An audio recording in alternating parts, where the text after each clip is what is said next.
नमस्ते मेरे प्यारे बच्चों, कैसे हो आप सब। मेरा नाम अनीता चौहान है और मैं आपकी हिंदी सब्जेक्ट की टीचर हूँ। तो हमने आगे हिंदी में मीठे बोल कविता पढ़ चुके हैं, है ना। मुझे उम्मीद है कि आप सबको वो समझ में आ गई होगी।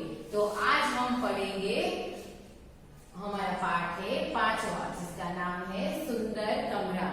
ठीक है, बहुत ही अच्छा पाठ है और आप सबको ये समझना भी है और ये कहानी बहुत ही अच्छी है। मैं आपको पहले उस कहानी में क्या आने वाला है वो भी समझाऊंगी और आपको वो कहानी दिखाऊंगी और आपको समझना भी है। ठीक है, उससे पहले आप अपनी टेक्स्ट बुक्स लेकर ही बैठे। ठीक है, तो चलो हम कहानी देखते हैं।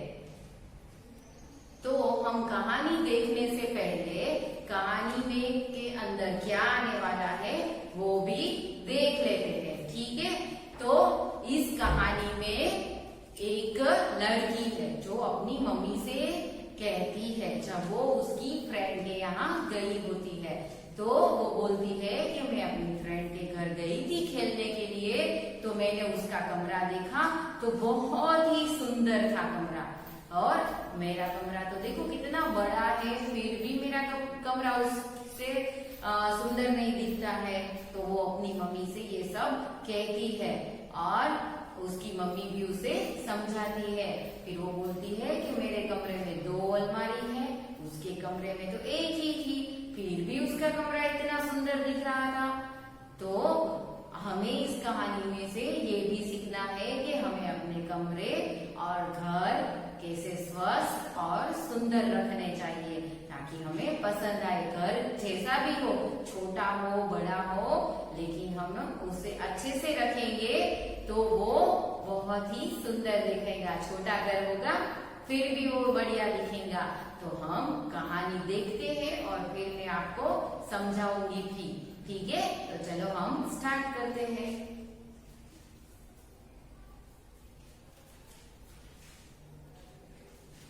चलो, आप सब अपनी टेक्स्ट बुक्स भी खुली करिएगा। ठीक है, खोल कर रखिए ताकि आपको अच्छे से समझ में आ जाए। ठीक है, और आपको उसमें एक एक लाइन भी देखनी है कि क्या आ रहा है। चलो, तो मैं कहानी स्टार्ट करती हूँ। रानी गुमसुम अपने कमरे में बैठी थी। माँ उसके पास आई और प्यार से उसके सिर पर हाथ रखकर बोली, क्या हुआ रानी? तो इस कहानी में इस लड़की का नाम क्या है? रानी। क्या है? रानी। तो रानी एकदम ऐसे चुपचाप बैठी है। तो उसकी मम्मी आती है और उसको क्या बोलती है? चलो। रानी इतनी चुपचाप क्यों हो? रानी ने धीरे से कहा, माँ आज मैं अपनी दोस्त अलका के घर गई थी, उसका कमरा भी देखा जो बहुत सुंदर लग रहा था। तो रानी उसकी फ्रेंड, क्या नाम था? अलका। तो रानी उसकी फ्रेंड अलका के घर गई थी। फिर उसने क्या देखा कि उसका कमरा तो बहुत ही सुंदर था।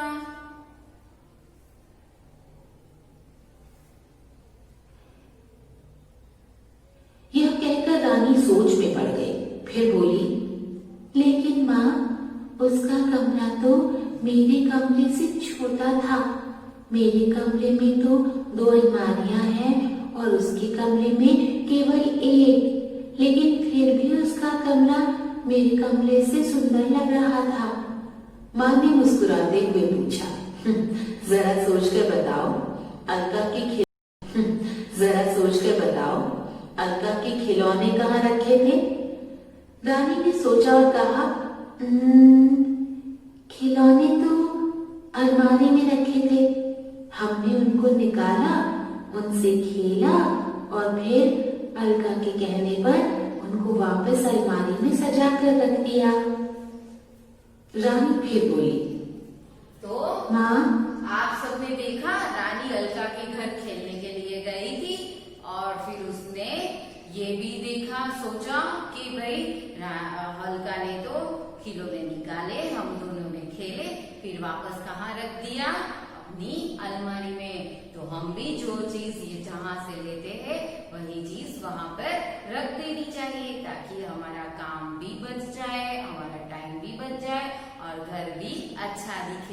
ठीक है, फिर आगे क्या हुआ चलो देखते हैं। अलका के तो अलमारियां भी नहीं है, फिर भी उसका कमरा मेरे कमरे से सुंदर क्यों?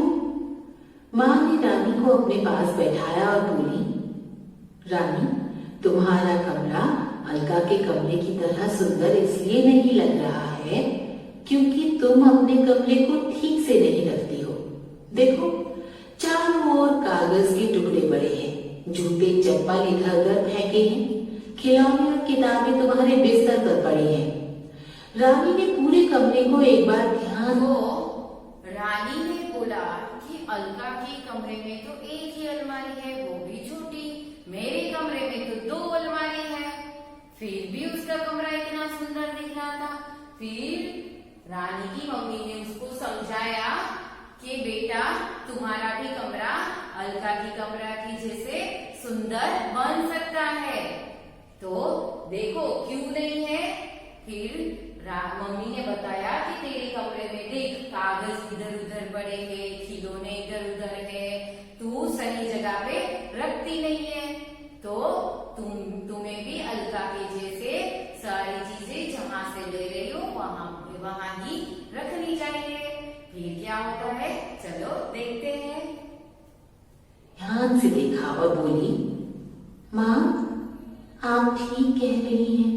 वह उठी और अपने बिस्तर पर पड़ी चीजों को उठाने लगी, पर अब वह उन चीजों को कहाँ रखे उसे समझ में नहीं आ रहा था। माँ ने हंसते हुए पूछा, क्या हुआ रानी? इन सब चीजों को मैं कहाँ रखूं?